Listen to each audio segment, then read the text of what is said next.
ఒక వారం విక్రమ్ వెళ్తున్నాడు, ఒక వారం నేను వెళ్తున్నాను. దేవుడు ఉపకారి కనుక ప్రియులారా, సంగమ విషయంలో దేవుని కార్యక్రమం, ఆయన కనికరము అనగా జాలి. కనికరం అంటే ఏంటండి? జాలి. ఆయన సమస్తమైనటువంటి కార్యముల మీద ఉన్నవని చెప్పని దేవుని యొక్క లేఖన భాగాలు రాయబడ్డాయి. కాబట్టి దేవుని సేవకులుగా మేము అలాగా పనిని మేము చేస్తున్నాం. ప్రియులారా, జీవముగలటువంటి దేవుడు నాకు దర్శనమిచ్చి నాతో మాట్లాడి, నేను మా తమ్ముడు చనిపోయాడు, డిసెంబర్ 5వ తారీఖున చనిపోయాడు. ఆయన తర్వాత వెంటనే మరలా జనవరి 22వ తారీఖున నా కుమారుడు చనిపోయాడు. నేను ప్రభువుని నమ్ముకున్న తర్వాత ఇలా సేవ ప్రారంభించిన పరిస్థితుల్లో ఇలా ఉన్నప్పుడు ఎటు తోచిన పరిస్థితుల్లో నేను ఉండగా, నేను నా పాత ఇంటి దగ్గర నేను చేసిన పాపాలన్నీ కూడా మనుషుల దగ్గర దేవుడి దగ్గర నేను ఒప్పుకొని సరి చేసుకున్నప్పుడు దేవుడు నన్ను ప్రత్యేకపరిచి నాకు మారు మనసు ఇచ్చాడు. నేను ప్రభు సన్నిధిలో నేను గడుపుతూ ఇలా నాకు ఇచ్చిన నా కుమారులు ఇద్దరూ కలిసి పిల్లరా చిన్నగా మేము దేవుని ఒక భక్తిలో ఎదుగుతుండగా ఒకరోజు నాకు దర్శనం వచ్చింది. ఆ దర్శనం ఏమిటంటే పిల్లరా, ఆకాశం నుండి నేను పడుకున్న ఆ గది దగ్గర ఒక కిటికీ ఉంది. ఆ కిటికీ కాడ ఒక పాము ఎక్కుతూ ఉంది. మంచి వయసులో ఉన్న పాము, తాచుపాము. అది నాకు స్పష్టంగా చూశాను. నేను పడుకున్న కిటికీ కడే సరసలాడతా పైకి ఎక్కుతుంది. ఎక్కుతున్నప్పుడు ఆకాశం నుండి ఒక తెల్లటి పావురం నీలి మేఘాల్లో నుంచి తెల్లటి ప్రియులారా ఆ మేఘాలలో నుండి ఒక పావురం వచ్చి ఆ పామును పీకి పట్టుకుని ఇలా నలిపేసి, పావురం అనేటువంటిది నిష్కపటమైనటువంటిది, నిర్దోషమైనటువంటిది. అలాంటి పాముని పిల్లరా మరి చంపేసి ఒక రక్తపు చుక్కు కూడా పడుకోకుండా దాన్ని నలిపి చంపేసింది పిల్లరా. నాకేంటో తెలియని పరిస్థితుల్లో నేను నా హృదయాన్ని కలవరపరుచుకుని ప్రభువు సన్నిధిలో నేను ప్రార్థన చేసినప్పుడు జకర్యా గ్రంథం 4వ అధ్యాయము 7వ వచనం ద్వారా ప్రభువు నాతో మాట్లాడాడు. శక్తి చేత కాదు, బలము చేతను కాదు, నా ఆత్మ చేతనేది జరుగునని ప్రభువు నాతో మాట్లాడాడు. ప్రియులారా, అలాగా ప్రభువు నాకు వాగ్దానం ఇచ్చి నేను ఈ స్థలానికి వచ్చినప్పుడు ఈ పరిచర్య ప్రారంభించడానికి దేవుడు ఎంతో కృప చూపించున్నాడు. కనుక దేవుని సేవ అనేటువంటిది చాలా శ్రేష్టమైనది, చాలా ఉన్నతమైనది. అది దేవుణ్ణి రుచి చూసిన వారికి, దేవుని సేవ చేసేవారికే తెలుస్తుంది తప్ప మిగతా వారికి తెలియదు. ఒక ఉద్యోగం విలువ ఉద్యోగం చేసే వాళ్ళకి తెలుస్తుంది. ఆ ఉద్యోగం చేసేవారికి ఎన్ని పనులున్నా ప్రతిదాన్ని కట్టిపట్టేసి సకాలంలోనికి వెళ్ళి వారు ఉద్యోగం చేసుకుంటారు. అంతేకాదు, వారు ఆ కుటుంబానికి ఒక దీపంలాగా ఉండి ఆ కుటుంబాన్ని బాగు చేయడానికి ఒక సాధనాలుగా ఎన్నుకున్నవారు అవుతారు. దేవుని స్తోత్రం. వారికి 40,000-50,000 లక్ష రూపాయలు జీతం వస్తుంది. కాబట్టి దానిని బట్టి వారి కుటుంబస్తులు, బంధువులు కూడా ఎంతో అభివృద్ధిలోనికి వస్తూ ఉంటారు. కనుక దేవుడు ఒక మనిషిని దీవించేవాడు. ఈ ప్రాంతం అంతా కూడా మరి పిల్లరా మరి పాపంతో నింపబడి ఉన్నప్పుడు దేవుడు పాపులను ప్రేమించేవాడు. ఆయన ఎవరిని ప్రేమించేవాడు? పాపులను. మనం ఎవరికైనా ఆహారం పెట్టాలనుకో పిల్లరా, మనం ఎవరికి పెడతామంటే కలిగి ఉన్న వారికి మనం ఆహారం పెట్టకూడదు, కానీ ఏమీ లేని వారికి మనము ఆహారం పెట్టాలి.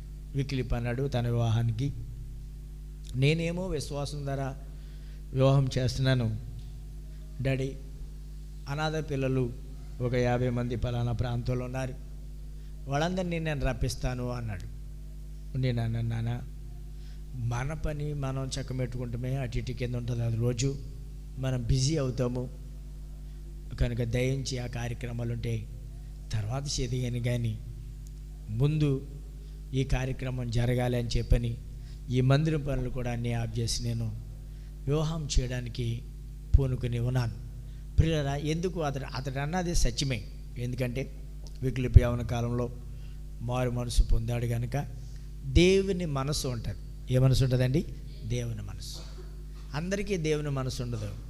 సేవ చేసే వాళ్ళందరూ కూడా దేవుని సేవకులు కాదని నేను మీకు తెలియపరుస్తూ ఉన్నాను పిల్లలు. దేవుడి యొక్క ఇష్టాన్ని నెరవేర్చేవారే దైవజనులు తప్ప దేవుడి యొక్క ఇష్టాన్ని నెరవేర్చుకోకుండా లౌకిక ఆత్మతో ప్రియులారా వారు బైబిల్ చదివి, అంతేకాకుండా పెద్ద పెద్ద ట్రైనింగ్లు కూడా చేసి ఎంతో ధనము కోసం పిల్లల దేవుని సేవ చేస్తారు.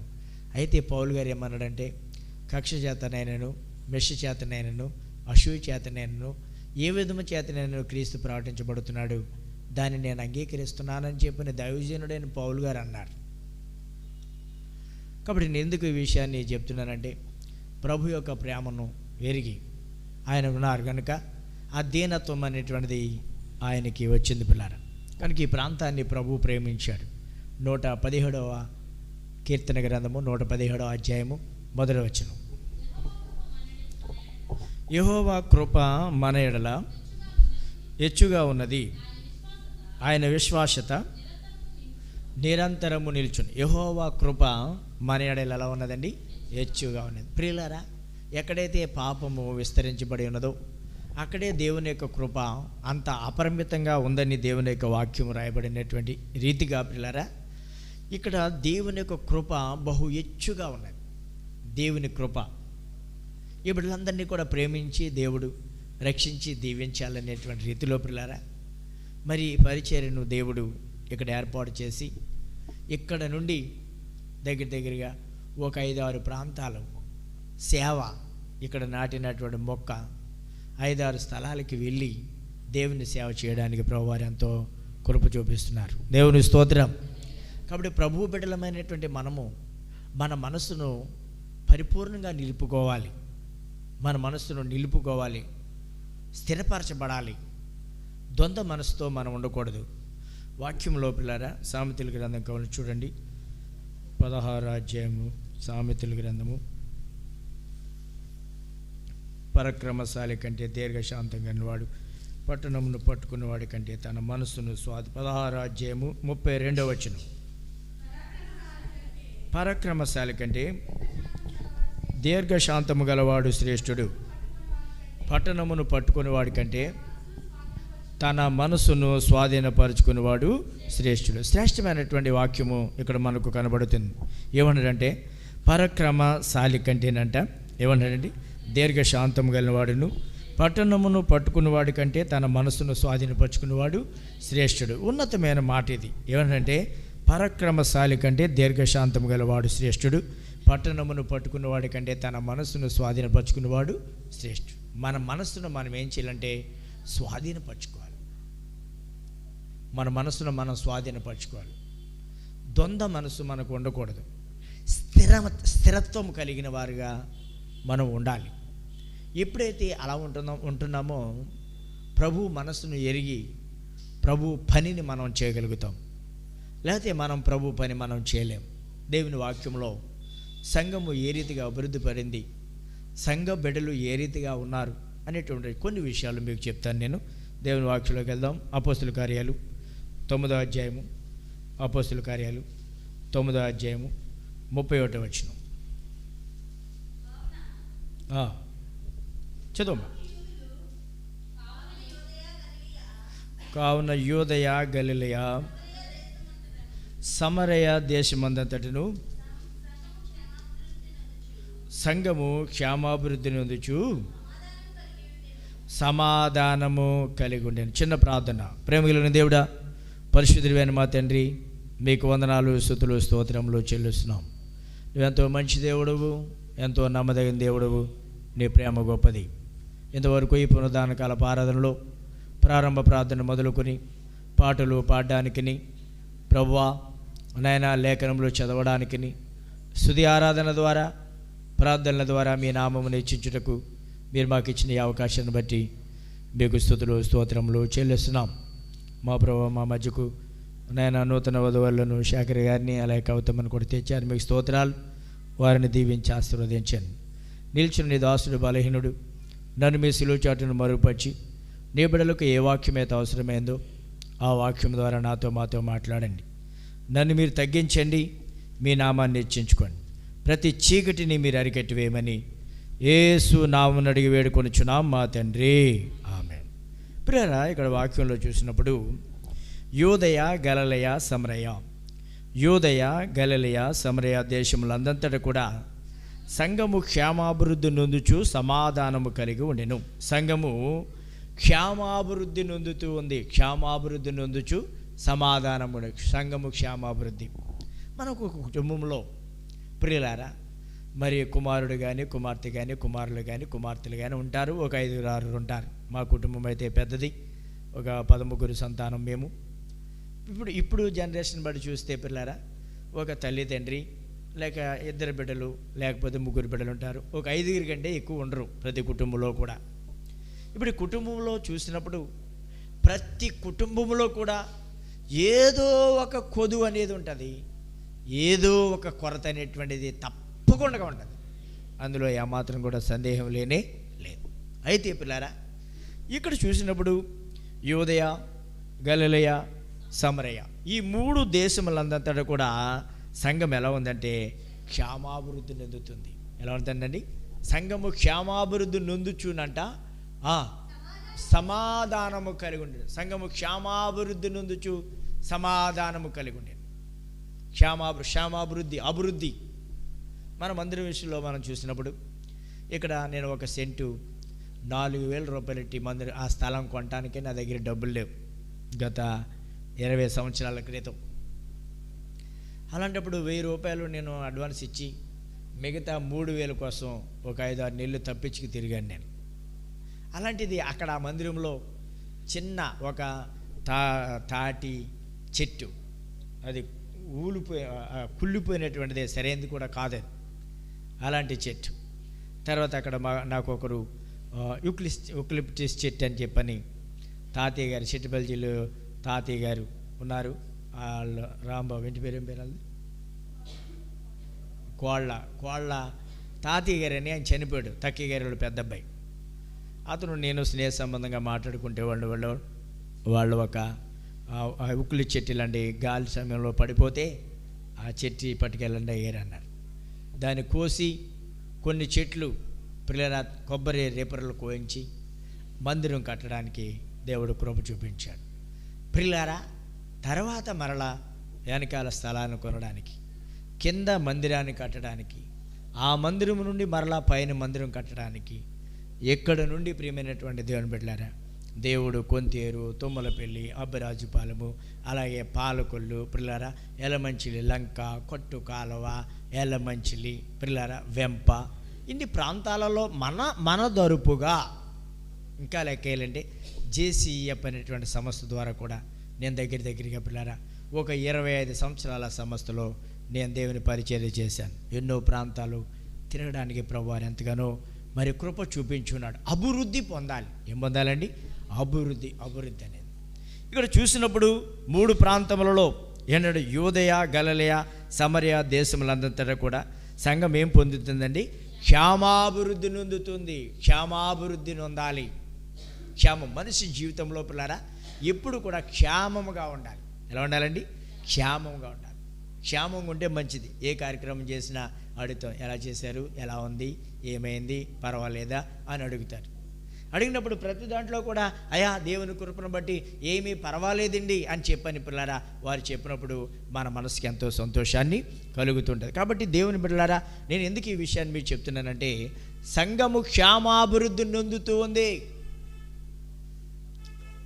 మనం ఎంతవరకు క్షేమాభివృద్ధి పొందుతున్నాం? మన కుటుంబ వ్యవస్థ చూసినప్పుడు మనం పెంట కుప్పల మీద పడినటువంటి పేదలం. మనం దేవుడు మనల్ని లేవనెత్తి స్థలం లేని మనకు స్థలం ఇచ్చాడు, అలాగే గృహాన్ని ఇచ్చాడు పిల్లారా, అలాగే ఒంటరిగా ఉన్న వారిని జతపరిచాడు, గర్భమును తెరిచాడు, దేవుడు కుమారులను ఇచ్చాడు, కుమార్తెలను ఇచ్చాడు పిల్లారా. అంతేకాదు వారు ఎదుగుతున్నారు, వారు చదువుకున్నారు, వారికి వివాహాలు కూడా అవుతున్నాయి. కనుక ఒక వ్యక్తి అభివృద్ధి పొందితే ఎంత సంతోషమో సంఘము కూడా అభివృద్ధి పొందాలి. ఏం పొందాలండి? సంఘము అభివృద్ధి పొందాలి. మీరు బాగా అర్థం చేసుకోండి. కుటుంబ వ్యవస్థ ప్రాముఖ్యమా, సంఘం యొక్క వ్యవస్థ ప్రాముఖ్యమా? చెప్పండి. సంఘ వ్యవస్థే ప్రాముఖ్యం. సంఘం అనేది ఎవరిది? దేవుడిది. సంఘాన్ని చూడండి, దేవుని వాక్యంలో చూస్తే పిల్లరా చిన్న మాట, అపోస్తుల కార్యాలు 20:28 అపోస్తుల కార్యాలు 20:28 దేవుడు తన స్వరక్తం ఇచ్చి సంపాదించిన తన సంఘమును కాయటకు పరిశుద్ధాత్మ మిమ్మల్ని దేని మీద అధ్యక్షులుగా ఉంచును, ఆ యావత్ మంతను గూర్చి మీ మట్టుకు మిమ్మల్ని గూర్చి మీరు జాగ్రత్తగా ఉండి. చూసారండి, దేవుడు తన స్వరక్తం ఇచ్చి కొనుక్కున్నాడు సంఘాన్ని. మీరు బాగా అర్థం చేసుకోండి. సంఘాన్ని వెలపెట్టి డబ్బు పెట్టి కొనలేదు, అక్కడ డబ్బు పెట్టి కొనలేదు. ఈ భూమిని కానీ మందిరాన్ని కానీ మనం డబ్బు పెట్టి పిల్లరా మనం చేసాం, కానీ ఈ పరిశుద్ధమైన సంఘం కనబడదు. ఇక్కడ మనం జనం తక్కువ చూస్తాం మనం, కానీ దేవుడి బిడ్డలు అనేటువంటి వారు, దేవదూతలు అనేవి అనేక మంది ఉన్నాయి, ఎంతోమంది ఉన్నారు. దేవుడు నన్ను అన్నాడు, నాకు యాజక వస్త్రాలు ధరింపజేసాడు, ఒక దర్శనం ఇచ్చి, నీవు పాపముల చేత అపరాధముల చేత చచ్చినటువంటి వారితో మీరు యుద్ధము చేయాలి అని ప్రభు యాజక వస్త్రాలు వేసి, నేను నిన్ను దీవించాను, నా యుద్ధము చేయను, నా పనిని చేయి, అందుకే యుద్ధము యెహోవాది, యుద్ధశూరులు కుమారులు అని చెప్పాడు. యుద్ధం ఇది ఒక పోరాటం అనేటువంటిది ప్రియమైనటువంటి దేవుని బిడ్డలారా. కనుక ఎందుకు ఈ విషయాన్ని మీకు చెప్తున్నానంటే, క్షేమాభివృద్ధి నొందాలి. దేవుడు సంఘమును ఏం చేయాలి, తన స్వరక్తం ఇచ్చి కొన్నాడు. ద్రాక్ష తోటలు పూతపడ్డాయి అంటాడు పరమగీతాలు.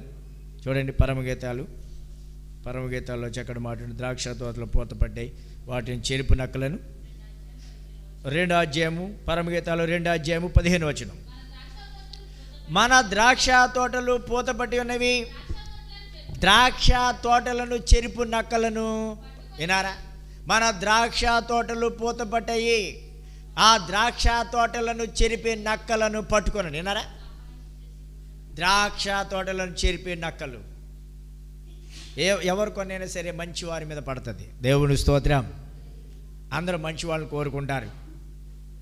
విక్లిప్ గురించి చాలామంది సాక్ష్యం ఇస్తారు.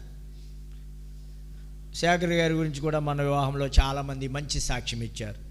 సౌమ్యులు అన్నాడు. ఇంకా అవుతాం విషయంలో ఆలోచించాను ఏంటంటే, అక్కడ ఆ వివాహంలో నేను అక్కడ కూర్చున్నప్పుడు ఒక 4-5 నోట మంచి మాట విన్నప్పుడు నా హృదయము అప్పుడు సాటిస్ఫాక్షన్ అంటే ఏంటంటే సంతృప్తి కలిగింది. దేవుని స్తోత్రం. సంతృప్తి కలిగింది. మా మేనల్లుడు కూడా అన్నాడు, ఆయన కూడా చెప్పాడు, పర్లేదు మావయ్య మంచి వ్యక్తి అతను అని చెప్పుకొచ్చాను. ఎందుకు ఈ విషయాన్ని ప్రియమైన దేవుని బిడ్డలారా నేను మీకు చెప్తున్నానంటే, మంచిగా ఉండాలి, క్షేమముగా ఉండాలి. మనం అందరము కూడా ఏ పని తలపెట్టినప్పుడు కూడా మనం ఏమవ్వాలంటే ప్రతి దాంట్లో కూడా మనం మేలు పంపులు పొందాలి, క్షేమముగా ఉండాలి. ఎప్పుడైతే మనం క్షేమంగా ఉంటున్నామో మనకి ఎంతో విలువ పెరుగుతుంది, పిల్లారా. ఇక్కడ చూసినప్పుడు దేవుడు తన సంఘాన్ని స్వరక్తమిచ్చి కొనుక్కున్నాడు పిల్లారా. కాబట్టి మన సంఘం ఎలా ఉండాలో తెలుసా? క్షేమముగా ఉండాలి. ఇప్పుడు ఈ వర్ధిల్లుతున్నప్పుడు, ఈ పూత పడుతున్నప్పుడు రక్షణ గురించినటువంటి సాక్ష్యాలు ప్రియమైనటువంటి దేవుని బిడ్డలారా, ఎవరికైనా వివాహం అవుతుంది, వారి గర్భము తెరుస్తున్నాడు, మరణ పడకలు ఉన్నటువంటి వారు పిల్లారా వారు స్వస్థత పొందుతున్నారు. అంతేకాదు పాపంలో ఉన్నటువంటి వారు దేవుని మందిరానికి వచ్చినప్పుడు వారు పాపలను ఒప్పుకుని రక్షించబడి మారు మనసు పొందుతున్నారు, క్రీస్తు కొరకు సాక్షిగా జీవిస్తున్నారు, వారు దేవుని సేవ చేస్తున్నారు. ఇవన్నిటిని చూస్తే ప్రియమైనటువంటి దేవుని బిడ్డలారా, అపవాది ఏంటో తెలుసా? సహించలేడు. ఇప్పుడు అపవాది ఏం చేస్తాడో తెలుసా? వాడు కొంతమందిని ఏర్పాటు చేసుకుని వాడు బలహీనమైన వారిని ఏర్పాటు చేసుకుంటాడు, బలవంతులను కాదు. ఎవరైతే బలహీనలు ఉన్నారో అంటే అందరి మీదకి వెళ్ళిపోరు ఎవరైనా సరే. ఇప్పుడు గొలియాతును చంపడానికి దావీదు ముందుకు వచ్చాడు. సౌలు కొట్టడానికి సౌలు మహారాజే, సౌలు కొట్టాలి, వాళ్ళు యుద్ధం చేయాలి. కానీ రాజు యుద్ధం చేసేవాడే రాజు, బలవంతుడైన వాడే రాజు. పిల్లరా, బలవంతుడైన వాడే రాజు, కానీ బలవంతుడైన వాడు కూడా మౌనంగా ఉన్నాడు. మనుగుడు ఆయన ఏం చేశాడంటే పిల్లరా చాటి చెప్పాడు, ఎవరైతే ఈ గొలియాతుని సంహరిస్తారో ఆ సంహరించినటువంటి వారికి నేను నా కుమార్తెనిచ్చి వివాహం చేస్తాను. అంతేకాదు పిల్లరా, నా రాజ్యంలో సగం ఆస్తిని, నేను సగం రాజ్యాన్ని వారికి నేను ఇస్తానని చెప్పని ఏం చేశాడంటే చాటింపు వేశాడు పిల్లరా. ఇప్పుడు ఈ దావీదు వచ్చి నేను కొడతానన్నాడు. నువ్వు కొడతానంటే ఎవరు బాబు, వాడు చిన్నప్పటి నుంచి కూడా యుద్ధాభ్యాసం కలిగినటువంటి వాడు, కాబట్టి నువ్వు వాడితో యుద్ధము చేయలేవు బాబు అని చెప్పాడు. మీరు బాగా అర్థం చేసుకోండి. బలవంతుడైన వాడి మీదకి ఎవరు వెళ్ళరు, బలహీనైన వారి మీదకి వెళ్తారు. నువ్వు ఆత్మలో దిగజారిపోయి నువ్వు పాపములో ఉన్నచ్చు, నువ్వు పాపము చేస్తున్నావు, నీ చూపులు సరిగా లేవు, నీ మాటలు సరిగా లేవు, నీ వస్త్రధారణ సరిగా లేదు, నీ క్రియలు సరిగా లేవు, నీ హృదయం మార్పు నందలేదు, నువ్వు క్రీస్తు రక్తంలో నీ పాపములు కడుక్కోలేదు. ఎందుకు తెలుసా? నీ హృదయంలో దేవునికి నువ్వు చోటు ఇవ్వలేదు. ఎవరైతే దేవుడికి చోటు ఇవ్వలేరో, చోటు ఇవ్వలేనటువంటి వాడిని సాతానుడు వాడుకుంటాడు సాధనంగా. దేవుడు కాదు వాడుకునేది, సాతానుడు వాడుకుంటాడు. ప్రియమైనటువంటి దేవుని బిడ్డలారా, ఈ సాతానుడు ఏం చేస్తాడు తెలుసా? వారి హృదయంలో ప్రవేశించి సంఘాన్ని ఏం చేస్తాడంటే పాడు చేస్తాడు. నహుము గ్రంథము 2వ అధ్యాయము, నహుము గ్రంథము 2వ అధ్యాయము 1వ వచనం చూడండి. శ్రేష్టమైన లైకర్త నీ మీదకి వస్తున్నాడు, నీ దుర్గములకు కావలి కాయము, మార్గములో కావలి ఉండుము, నడుం బిగించుకుని బహుబలముగా ఎదిరించుము, దోచుకున్న వారు వారిని దోపుడు సొమ్ముగా పట్టుకునుండెను, వారు ద్రాక్షావల్లులను నరికి వేసినను, అతిశయాస్పదముగా ఇశ్రాయేలుకు వలె యెహోవా యాకోబు సంతతికి మరలా అతిశయాస్పదముగా ఏం చేస్తాడండి? అనుగ్రహించును. లైకర్త నీ మీదకి వస్తున్నాడు, నడుం బిగించుకుని ఎదిరించు,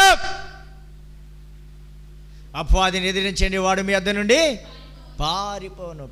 అపవాదిని ఎదిరించాలి. దేవుని బిడ్డలంటే దేవుని బిడ్డలాగా బ్రతకాలి, అపవాద సంబంధిలా బ్రతకూడదు. దేవుడు పరిశుద్ధుడు కనుక మీరు సమస్త ప్రవర్తనలు ఎందుకు కూడా పరిశుద్ధత కలిగి ఉండాలని దేవుని యొక్క వాక్యం చెప్తుంది. పరిశుద్ధత. దేవుడు నమ్ముకున్న వారు అల్లరితో కూడినటువంటి ఆటపాటల్లో పాలుగా ఉండలేరు, డాంబికంగా ఉండలేరు పిల్లరా. సాత్వికంగా ఉంటారు, దేనత్వము కలిగి ఉంటారు, వినయము కలిగి ఉంటారు, విధేయత కలిగి ఉంటారు, హెచ్చింపు స్వభావాలతో ఉండరు పిల్లరా. అండి ఎంత తగ్గించుకుంటారంటే వర్ణించలేం పిల్లలు, వర్ణించలేమండి. జీరో వైభవాలు ప్రభువుని నమ్ముకున్నప్పుడు ఎప్పుడైతే పిల్లరా అలాగా మనం తగ్గించుకున్నామో అప్పుడే మనకి విలువ ఉంటుంది. కానీ చాలామంది నాకు సంఘంలో నా పేరు లేదు, నన్ను పట్టించుకోవట్లేదు.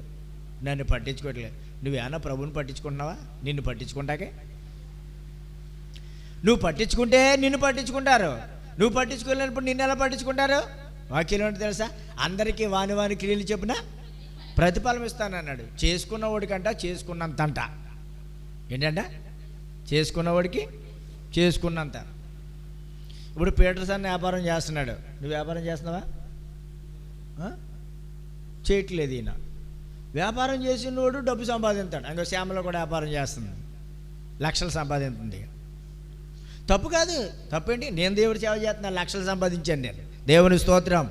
కోట్ల దాకానే చెప్పాలంటే ఏంటి పిల్లరా? నువ్వు లెక్కేసుకోండి, సంవత్సరానికి వచ్చి పిల్లతో ఈ సంవత్సరంలో లెక్కైతే ప్రియమైన దేవుని బిడ్డారా, వివాహానికో 10 లక్షలు లెక్కండి, సభలకు లెక్కండి, క్రిస్మస్ లెక్కండి, దగ్గర ఇంచుమించు 15 లక్షలు 20 లక్షలు సంవత్సరానికి పని చేయవలసి వస్తుంది.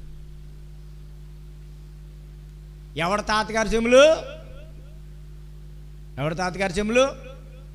చాలామంది ఏం చేస్తారంటే పిల్లలు బయటికి చెప్పరు, చేస్తే తెలుస్తుంది దాని విలువ. అందుకన్నారు ఇల్లు కట్టి చూడు, పెళ్ళి చేసి చూడని లోక సామెత ఉంది. బైబిల్ కాదు సునీలు, బైబిల్ కాదు, లోక సామెతది.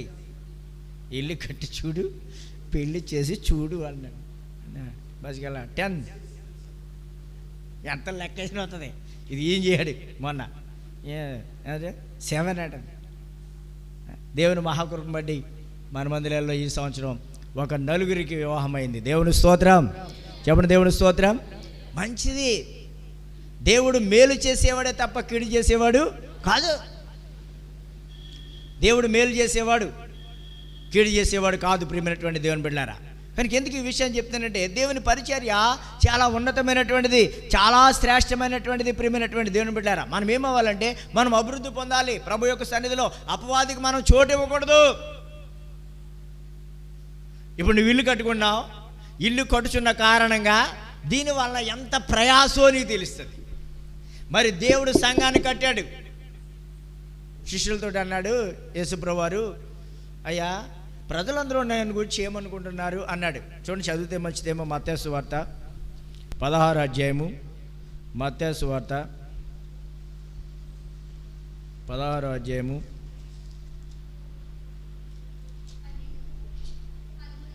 13వ వచనం. యేసు పిలుపుదైన కైసరయ ప్రాంతంలోకి వచ్చి మనుష్య కుమారుడు ఎవడని జనులు చెప్పుకొనుచున్నారని తన శిష్యులను అడగగా వారు కొందరు బాప్తిసమిచ్చి యోహాననియు, కొందరు ఏలియనియు, కొందరు ఇర్మియానియు లేక ప్రవక్తల్లో ఒకడనియు చెప్పుకొనుచున్నారనిది. అందుకైనా మీరైతే నేను ఎవడనని చెప్పుకొనుచున్నారని వారిని అడిగాను. అందుకు సీమోను పేతురు, నీవు సజీవుడగు దేవుని కుమారుడు అయిన క్రీస్తు అని చెప్పను. అందుకు యేసు, సీమోను బర్యోనా, నీవు ధన్యుడవు, పరలోకమందున్నటువంటి నా తండ్రి ఈ సంగతి నీకు బయలుపరిచితేనే కానీ నరులు నీకు బయలుపరచలేదు. మరియు నువ్వు పేతురువు, ఈ బండ మీద నా సంఘమును కట్టుదును, పాతాళ లోక ద్వారములు దాని ఎదుట నిలువనేరవని నేను మీతో చెప్పుచున్నాను. పరలోక రాజ్యము యొక్క తాళపు చెవులు నీకిచ్చేదను. నీవు భూలోకమందు దేన్ని బంధించుదువో అది పరలోకమందును బంధింపబడును, భూలోకమందును దేనిని విప్పుదువో అవి పరలోకమందును విప్పబడునని అతనితో చెప్పాను. ఇక్కడ సీమోను పేతురు విషయంలో చూసినప్పుడు పిల్లారా, పేతురు గారు అబ్బాయి ప్రజలందరూ ఏమనుకున్నారంటే పలానా పలానా ప్రవక్తవని, పలానా ఏలివని, లేకపోతే ఏమని ఇలా చెప్పేశారు. మరి నువ్వేమనుకున్నావంటే నువ్వు క్రీస్తు అని చెప్పని అన్నాడు. Very good. దేవుడు నీకు తెలియపరిచాడు. దేవుడు నీకు తెలియపరిస్తేనే కానీ నీ విషయం చెప్పలేదు. కాబట్టి ఇదిగో నీవు నా సంఘమును ఈ బండం మీద కట్టు, పాతాళ ద్వారం లేవి కూడా దాని ఎదుట నిలబడవు. నువ్వు భూమి మీద ఏదైతే విప్పుతావో అది కూడా పరమందును ఎప్పబడును, దేనైతే బంధిస్తావో అది కూడా బంధించబడును. పిల్లారా చూడండి, దేవుని సంఘమును పేతురు గారితో కట్టమని చెప్పాడు.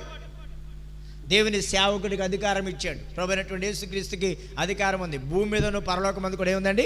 అధికారం. మత్తయి సువార్త 28:17 వచనం కానీ చూడండి. మత్తయి సువార్త 28వ అధ్యాయము 17వ వచనం కానీ 18వ వచనం కానీ చూడండి. వారు ఆయనను చూచి అయితే యేసు వారి యొద్దకు వచ్చి, చూడండి, పరలోకమందును భూమి మీదను, చూసారా, పరలోకమందును భూమి మీద కూడా నాకు సర్వాధికారము నాకు ఇయ్యబడి ఉన్నది. సర్వాధికారము నాకు ఇవ్వబడి ఉన్నది. పరలోకమందు ఉన్నది, భూమి మీద కూడా ఉన్నది, నాకు సర్వాధికారం ఇవ్వబడి ఉన్నది. చూసారా, అధికారం అధికారం అధికారం అధికారం ఉండాలి. అధికారం లేకపోతే కుదరదు. అధికారం, ఉద్యోగం చేసే వాళ్ళకి ఆ జాబ్ మీద అధికారం ఉంటుంది, అందుకే ఊరుకోరు. సేవ చేసేవాడికి కూడా ప్రియమైన దేవుని బిడ్డారా ఆత్మలది అధికారం ఉంది, అందుకే హెచ్చరిస్తాడు, ఖండిస్తాడు, గద్దిస్తాడు, బుద్ధి చెప్తాడు. హెచ్చరిస్తాడు, ఖండిస్తాడు, గద్దిస్తాడు, బుద్ధి చెప్తాడు. మీ పైన నాయకులుగా ఉన్నవారు లేక అప్పచెప్పవలసిన వారు వాళ్ళ ఆత్మలు కాల్చున్నారు కనుక వారి మాట విని వారికి మీరు లోబడండి అన్నాడు. ఎబ్రీ రాష్ట్రపతి 13:17 వచనాలు అంటాడు. తర్వాత యెషయా గ్రంథం 50:10 వచనాలు అంటాడు, మీలో యెహోవాకు భయపడే ఆయన సేవకుని మాట వినువాడేవాడు అంటాడు. పిల్లలు వినువాడేవాడు అంటాడు. మళ్ళా మత్తయి చూడండి, అపోస్తలుల 3:26 వచనాలు అంటాడు. పిల్లరా చూడండి, మత్తయి సువార్త 3:26.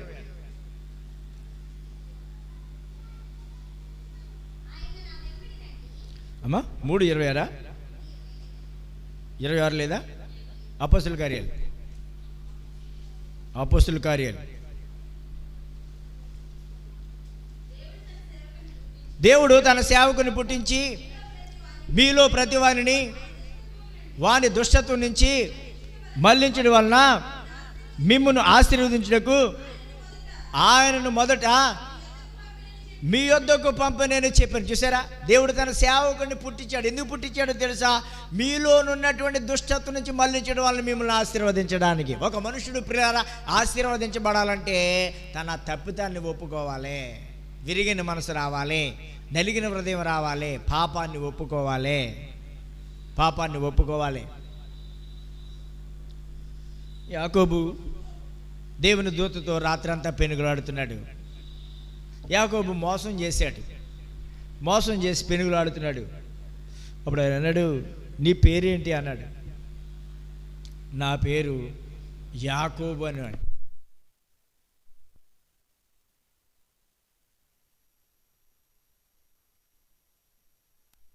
తన తండ్రి దగ్గర ఏం చేశాడంటే పిల్లారా, అబద్ధమాడి తండ్రిని కుమారుని ఆశీర్వదించాలనుకున్నాడు. జ్యేష్ఠ కుమారుని, ప్రియమైనటువంటి దేవుని బిడ్డలారా, చిన్నవాడైనటువంటి పిల్లారా ఈ యాకోబు ఏం చేశాడంటే పిల్లారా, యాషవు పేరు చెప్పి ఆశీర్వాదాలు సంపాదించేసుకున్నాడు. ఆశీర్వాదాలు సంపాదించుకున్నాడు. పిల్లారు, ఎందుకు ఈ విషయాన్ని మీకు చెప్తున్నానంటే, ఇతడు ఈ తప్పుదాన్ని ఆశీర్వదించడం కొరకు ఈ తప్పుదాన్ని ఏం చేశాడంటే ఒప్పుకున్నాడు వలన ఇప్పుడు నీ పేరు యాకోబు కాదు, నీ పేరేం పేరు అన్నాడు?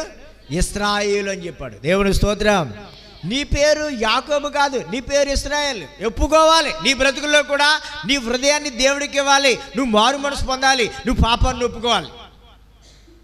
పాపాన్ని ఒప్పుకోకుండా నువ్వు ఎంత మందిరానికి వచ్చినప్పుడు కూడా నీ హృదయం మారదు. చాలామంది మందిరానికి వస్తారు, వెళ్ళిపోతారు. ఎంతోమంది ఈ సేవప్రారం ఈ 20 సంవత్సరాల్లో ఎంతోమంది వచ్చారు, ఎంతోమంది పోయారు. పిల్లారా, నేను ఎందుకు చెప్తున్నా తెలుసా? చేట ఆయన చేతిలో ఉన్నది. పిల్లారా, పోత వేసినప్పుడు పిల్లారా, ఇలా తూర్పార పట్టినప్పుడు పిల్లారా, గట్టి గింజలు నిలబడతాయి, పొట్టేమోద్ది ఎగిరిపోద్ది. పొట్టు మారు మనసు లేనోళ్ళు, మారు మనసు పొందినోళ్ళు ఏం చేస్తారు తెలుసా? దేకేతారు. మారు మనసు పొందినోళ్ళు మందిరం నట్టుకు వదిలిపెట్టరా, మందిరం కోసం ప్రాణం పెడతారా? చచ్చుబత్తి. ఏ బత్తి? చచ్చుబత్తిని ప్రారంభించావు. ఏం బత్తి ప్రారంభించావు నువ్వు? అయితే ఉప్పుగానే ఉండాలి, చెప్పగానే ఉండాలి. చెప్పగానే లేవు. వాక్యం ఉన్నాడు, అయితే చల్లగానే ఉండాలి, వేచిగానే ఉండాలి. అయితే అమ్మాయి అయినా పుట్టాలి, అబ్బాయి అయినా పుట్టాలి. లేదా అమ్మాయి అయినా పుట్టాలి.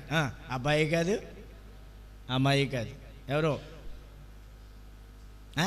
నపుంసకులు అంటారు, ఆడింగోళ్ళు అంటారు. ఏమంటారండి? ఆడింగోళ్ళు. నీ పేరేమొస్తుందో చూసుకో, నీ పేరేమొస్తుందో తెలుసుకో. ప్రియమైన దేవుని బిడ్డలారా, గొప్ప విలువను సంపాదించుకోవాలి. దేవుడు నిన్ను ప్రేమించాడు, నిన్ను ఆశీర్వదించడం కొరకు, నిన్ను అభివృద్ధి పరచడం కొరకు. ప్రియమైన దేవుని బిడ్డలారా, అర్థం చేసుకో. నిన్ను పరలోక రాజ్యం చేర్చడం కొరకు పిల్లారా, దేవుడు ఉన్నతమైన స్థానాన్ని దేవుడు నీకు ఇచ్చాడు. నిన్ను ప్రేమించి ఇన్ని ఏర్పాట్లు చేశాడు దేవుడు. నువ్వేం చేస్తున్నావు తెలుసా? దేవుడు అంటే లెక్క లేకుండా తప్పించుకుని తిరుగుతున్నావు. తిరగొచ్చు అలాగా నువ్వు దేవుడు అంటే తప్పించుకుని ప్రియమైనటువంటి దేవుని బిడ్డారా, నువ్వు తిరగకూడదు. నువ్వు అటు ఇటు తిరగకూడదు. అటు ఇటు తిరుగుతున్న వల్ల నీకు ఉపయోగం ఉండదు. దేవుని బిడ్డలు అనేటువంటి వారు సంఘంలో ఎలా ఉండాలి? అపోస్తుల కార్యాలు 4వ అధ్యాయము 32 వచనం. విశ్వసించిన వారందరూ ఏక హృదయమును ఏకాత్మయు గలవారై ఉండిరి. ఎవడును తనకు కలిగిన వాడిలో ఏదియు తనదని అనుకొని. చూసారా, విశ్వసించిన వారందరూ కూడా ఏక హృదయంతో ఉన్నారు, ఏకాత్మతో ఉన్నారు. ఎవరు కూడా తన కలిగింది ఏది కూడా తనదని అనుకోలేదంట పిల్లలు. వారందరికీ కూడా ఎలా ఉందో తెలుసా? సమిష్టిగా ఉన్నది. ఎలా ఉందండి? సమిష్టిగా. ఇవి అంచె దినాలు కనుక, అంచె దినాల మనుషులు ఎలా ఉన్నారు తెలుసా? స్వార్థంతో ఉంటున్నారు. ఎలా ఉంటారండి? స్వార్థం. ఉండొచ్చా స్వార్థం? చెప్పండి, ఉండొచ్చా? మరి క్రిస్మస్కి మనం బోనాలు పెడతాం. అండి బోనాలు పెట్టినప్పుడు ఇప్పుడు అమ్మగారు లేకపోతే నేను, చిన్నమ్మగారు, చిన్నయ్య గారు కలిసి చికెన్ కర్రీ ఏమంటారు? డేక్షా బేసిన్ అంటారు దాన్ని. దబారాగిని కాడ కూర్చుని చల్లారిన తర్వాత ఇలా తినేస్తాం మేము. ఎవరికోసం అది ఏంటి? మా కోసమా? అందరికీనా? అందరికీ. అందరికీ. యేసు ప్రభువారు అందరికీ ప్రభు. ఈ సంఘం అందరిది. ఈ సంఘం అందరిది. దేవుడు మమ్మల్ని కాయడానికి ఇక్కడ ఎన్నుకున్నాడు. తొమ్మలపల్లి సంఘం మందిరం నిర్మించాం. అక్కడ నన్ను అధ్యక్షుడి కింద, వైస్ ప్రెసిడెంట్ కింద విక్లిప్ను కూడా పెట్టారు. దస్తావేజులు రాస్తారా అన్నీ. కాంతేలు మాకెందుకయ్యా? మాకెందుకు? సంఘం అంటూ అలా ఉండాలి. అలా ఉన్నప్పుడు రేపొద్దున్న వ్యత్యాసాలు ఉండవు. నన్ను యూట్యూబ్లో హైదరాబాద్లో ఒక విషయాన్ని చూశాను. నేను ఓ పాస్టర్ గారు మంచి సేవ చేశాడు ఆయన. కానీ వాళ్ళ కొడుకు ఓ మందిరాన్ని 2 లక్షలకే 2 కోట్లకి అమ్మాడు. మరొక మందిరాన్ని 47 సంవత్సరాల నుంచి నడిపించబడే మందిరాన్ని దాని పేర్లు గీర్లు కూడా కొట్టేశారు. ఆ మందిరాన్ని కూడా బేరం పెట్టేస్తాక మందిరాన్ని అమ్మొచ్చు అసలు? మందిరాన్ని అమ్మేవాడు ఎంత బుద్ధి లేనుడో చూసుకో. పోనీ కొనేవాడు ఎలా కొంటున్నాడో చూసుకోండి. మరి మందిరాన్ని కొనవచ్చా అంటే? రాయేష్ కొంటావా? కొంటారా ఎవడన్నా? వెంకటేశ్వర కొనొచ్చా? కొనకూడదు. బుద్ధి లేని వాళ్ళు కొంటారండి. మందిరం అనగా దేవుడిది. నా మందిరము సమస్త జనులకు ఏమనబడును? ప్రార్థనా మందిరం అనబడును. నా మందిరము సమస్త జనులకు ప్రార్థనా మందిరం అనబడును. ఈ మందిరంలో దేవుడు నివసించే స్థలము. పాపులు వచ్చి పాపంలోకి ఒప్పుకొని క్రీస్తు రక్తంలో కడగబడాలి. ఎవరైనా రోగంతో ఉన్నప్పుడు ఆ వ్యాధిగ్రస్తులు వచ్చి దేవుని సన్నిధిలో, నా దేవా నన్ను ముట్టుకుని బాగు చేయ ప్రభు అని చెప్పని ప్రభు పాదాలు పట్టుకుని గోజాడి స్వస్థత పొంది వెళ్ళాలి. పిల్లారా, అజ్ఞానంతో ఉన్నటువంటి వారు తన కుటుంబాన్ని ఎలా కట్టుకోవాలి, పిల్లారా ఎలాగ అభివృద్ధి పొందాలో తెలియకుండా పిల్లల లోకంలో పాపంలో పొరులాడుతున్నటువంటి వారు, త్రాగుడికి బానిస అయిపోయినటువంటి వారు, వ్యభిచారానికి బానిసలు అయిపోయినటువంటి వారు, పేపాటకు బానిసలు అయిపోయినటువంటి వారు, కోడిపందాలకు బానిసలు అయిపోయి శాపంలో పొరులాడుతున్నటువంటి వారు దేవుని మందిరానికి వచ్చి దేవుని సన్నిధిలో ప్రియమైనటువంటి దేవుని బిడ్డలారా ప్రార్థన చేసుకుని, ప్రభువా ఈ బానిసత్వము నుండి, ఈ పాపము నుంచి యేసయ్యా నన్ను విడిపించని ప్రభు దగ్గర ఏం చేయాలి? ప్రార్థన చేయాలి. కొంతమంది బుద్ధిమంతులు అంటారు, అయ్యగారండి అయ్య బాబోయ్ మందిరానికి వస్తే నిక్కచ్చిగా రావాలండి. ఎలా రావాలంట? మందిరానికి ఎలా రావాలండి? నిక్కచ్చిగా రావాలి. ఎప్పుడు వస్తుంది నిక్కచ్చు? నీకు జబ్బు ఉందయ్యా, నీ జబ్బు పోవాలి. ఏం చేయాలి? నీ జబ్బు పోవాలంటే హాస్పిటల్కి వెళ్ళాలి. హాస్పిటల్కి వెళ్ళకుండా ఇంటికాడ ఉంటే తగ్గదు. కాబట్టి నువ్వు పాపంలో ఉండి పాపాన్ని బానిసయ్యావు. నీకు అర్థమైందా? నీ మాటలు మంచివి కాదు, నీ చూపులు మంచివి కాదు, నీ హృదయం మంచిది కాదు. శాపానికి పాపానికి నువ్వు బానిసైపోయావు. ఇప్పుడు ఈ పాపంలో ఉన్నటువంటి నీవు దేవుని మందిరానికి వచ్చి దేవుని సన్నిధిలో ప్రార్థన చేయాలి. నేను మారు మనసు పొందకముందు జరదా కిల్లీలు తినేవాడిని, రత్నా కిల్లీలు తినేవాడిని, పానపరగలని, రాజా కైనని తినేవాడిని. అవి ఒక పెద్ద దండ జోబులు పెట్టుకునేవాడిని. జోబులు పెట్టుకుని పిల్లరా మామూలుగా తిరుగుతుండేవాడిని. అటు ఇటు దేవజనుని ప్రార్థన వాక్యం బోధిస్తుండేవాడు. నువ్వు తింటున్నటువంటి తిండిని బట్టి నువ్వు అపవిత్రమైపోతున్నావు, నువ్వు చేస్తే నరకానికి వెళ్ళిపోతావు, బుద్ధిహీనుడా మారు మనసు పొందు అనేవారు. ఇదేంటో నేను తినే తిండిని బట్టి నేను అపవిత్రమవుతున్నాను, నేను చస్తే నరకానికి వెళ్తాను నా గురించి చెప్తున్నాడండి. నేను ఈ కిల్లి పానపరగలు జోలెట్టుకున్నాను పాస్టర్ గారికి ఎలా తెలిసింది అని అనుకున్నాను. హాస్పిటల్ కొట్టాలని కోపం వచ్చేసింది. బీపీ పెరిగిపోయేది, నా గురించే చెప్తున్నాడని చాలా బాధ వచ్చేది. ఇక్కడ కూడా చాలామందికి అలాగే కోపం వచ్చేది, నా గురించి చెప్తున్నారు. మరి నీ గురించి చెప్పకపోతే ఎవరి గురించి చెప్తారు? 2 పిల్లలు ఉన్న వాళ్ళారా, త్రాగుడు తాగుతున్నటువంటి వాళ్ళారా, కోడి పందాలకు వెళ్తున్నటువంటి వాళ్ళారా, పేకాటలు ఆడుతున్నటువంటి వాళ్ళారా, పోట్లు ఆడుకున్నటువంటి వాళ్ళారా. యెషయా గ్రంథం 58 మొదలు వచ్చిన యెషయా గ్రంథం 58 అధ్యాయం మొదలు వచ్చిన తాళక బోర ఊదినట్లు ఎలుగెత్తి బిగ్గరగా కేకలు వేయము, వారు చేసిన తిరుగుబాటును నా జనులకు తెలియజేయము. యాకోబు ఇంటి వారికి అదిగో ఏమన్నాడు? యాకోబు ఇంటి వారికి అంటే వారి పాపంలో ఏం చేయమన్నాడండి? ఎలా చేయమన్నాడు? తాళక బోర ఊదినట్లు ఎలుగెత్తి బిగ్గరగా కేకలు వేయమన్నాడు. చెప్తేనే సత్యం వస్తుంది. నాకు దేవుడు ఒక దర్శనాన్ని ఇచ్చాడు. ఇక్కడ నిలబడి వాక్యాన్ని బోధిస్తుంటేనే కొంతమంది ప్రభుని ఎరగని అంజులు వచ్చి పిల్లారా వివాహానికి వచ్చినప్పుడు అమ్మగారి దగ్గర ఒక బంగారు మెళ్ళలో తాడు అంటారు కదా, ఈ తాడే కదా, తాడేనా సూత్రాలకు వేసుకుంటారు, బొందు తాడు అది వేస్తారు, చైన్ 2-3 కాసులు ఇచ్చేసుకుంటారు. వచ్చి ప్రియమైనటువంటి దేవుని బిడ్డలారా, వాళ్ళు వచ్చి అమ్మగారి దగ్గర ఉన్నటువంటి ఆ తాడును పట్టుకుని వెళ్ళి పెళ్ళికి వెళ్ళి పెళ్ళి అయిపోయిన తర్వాత పట్టుకొచ్చి అమ్మగారికి ఇచ్చేస్తూ ఉన్నారు. ఇచ్చేస్తూ ఉంటే పిల్లారా, ఆ దర్శనంలో నేను అమ్మగారిని అన్నాను, ఆ బంగారం చాలా విలువైంది కాబట్టి బంగారాన్ని అలాగే ఇవ్వకూడదు, జాగ్రత్తగా ఉండాలి అని అన్నాను. అమ్మగారి దగ్గర బంగారం ఉంది. అమ్మగారి దగ్గర ఏముందండి? బంగారం ఉంది. వచ్చిన వాళ్ళు అందరూ కూడా నా దగ్గరికి వచ్చి భయపడతా ప్రార్థన చేయమని చెప్పని భయపడతా వెళ్ళిపోతున్నారు. భయపడతా నాతో మాట్లాడలేక వెళ్ళిపోతున్నారు. ఎందుకో తెలిసే పిల్లారా, ఈ సత్యం ప్రకటన చేయటం వల్ల మనుషులు ఏమవుతున్నారు? భయపడుతున్నారు. దేవుడు నాకు బంగారం లాంటి సేవనిచ్చాడు. దేవుడు నాకు ముందే చెప్పాడు. నాకు అంటే బంగారం ముద్ద కాలుస్తున్నప్పుడు ఆ అగ్నిలో నుండి ముద్దలుగా కింద పడటం బంగారం లాంటి సేవ. పిల్లలు 6 రకాల సేవ ఉంది. కర్ర, కోయికలు, గడ్డి, ఈ 3 రకాల సేవ కాలిపోద్ది. వెండి, బంగారం, వెరగలిగిన రాళ్ళు, ఈ 3 రకాల సేవ నిలబడుతుంది. పిల్లరా, క్రీస్తు పరిశోధించినప్పుడు సువర్ణంగా మార్చినప్పుడు, అగ్నిలో కొలుములు కాల్చినప్పుడు నిలబడుతుంది. నువ్వు ఏ రకాలు ఉన్నావు? ఒక ఆచార సంబంధమైన భక్తిని నువ్వు ప్రారంభించావా? అలవాటుతో కూడినటువంటి భక్తిని ప్రారంభించావా? యథార్థమైనటువంటి భక్తిని ప్రారంభించావా? ప్రియ సహోదరి సోదరుడా, ప్రశ్న వేసుకోవాలి. నువ్వు దేవుని మందిరానికి వచ్చిన తర్వాత నీ తప్పుదల విషయంలో, నీ పాపాల విషయంలో నువ్వు పశ్చాత్తాపడ. అప్పుడు నాకు చాలా బీపీ పెరిగిపోతుంది. ఎందుకు ఈ పాస్టర్ ఇలా చెప్తున్నాడు? నా గురించి వచ్చినప్పుడల్లా నా గురించి చెప్తున్నాడు ఈయన, కానీ చాలా కోపం వచ్చింది. కానీ మనసులో అనుకునేవాడిని, నేను చేసేది తప్పే కదా, వాళ్ళని నేను ఎందుకు అనాలి? నేను చేసేది నీ తప్పే, నేను ఇది మానేయడమే మంచిది అని చెప్పని ప్రియమైన దేవుని బిడ్డలారా, నేను మానేశాను. అలాగే నీ పాపాల విషయంలో నువ్వు పశ్చాత్తాపడాలి. అతిక్రమంలో దాచిపెట్టేవాడు వద్దెలడు, వాడిని ఒప్పుకుని విడిచిపెట్టేవాడు ఏమవుతాడు? కనికరం పొందుతాడు. ప్రియమైనటువంటి దేవుని బిడ్డలారా, పరిచర్యలు మనం నమ్మకమైనటువంటి వారిగా మనం ఉండాలి. విశ్వసించిన వారందరూ కూడా ఏకహృదయము, ఏకాత్మ కలిగినటువంటి వారు ఉండాలి. స్వార్థంతో ఉండడానికి లేదు. ఏకహృదయం ఏది? నీకు ఏకాత్మ ఏది? వాక్యం అంటాడు, సహోదరులు ఐక్యత కలిగి నివసించుట ఎంత మేలు, ఎంత మనోహరం. ఐక్యత కలిగి ఉంటే మేలు, మనోహరం. ఐక్యత ఉండాలి. ఐక్యత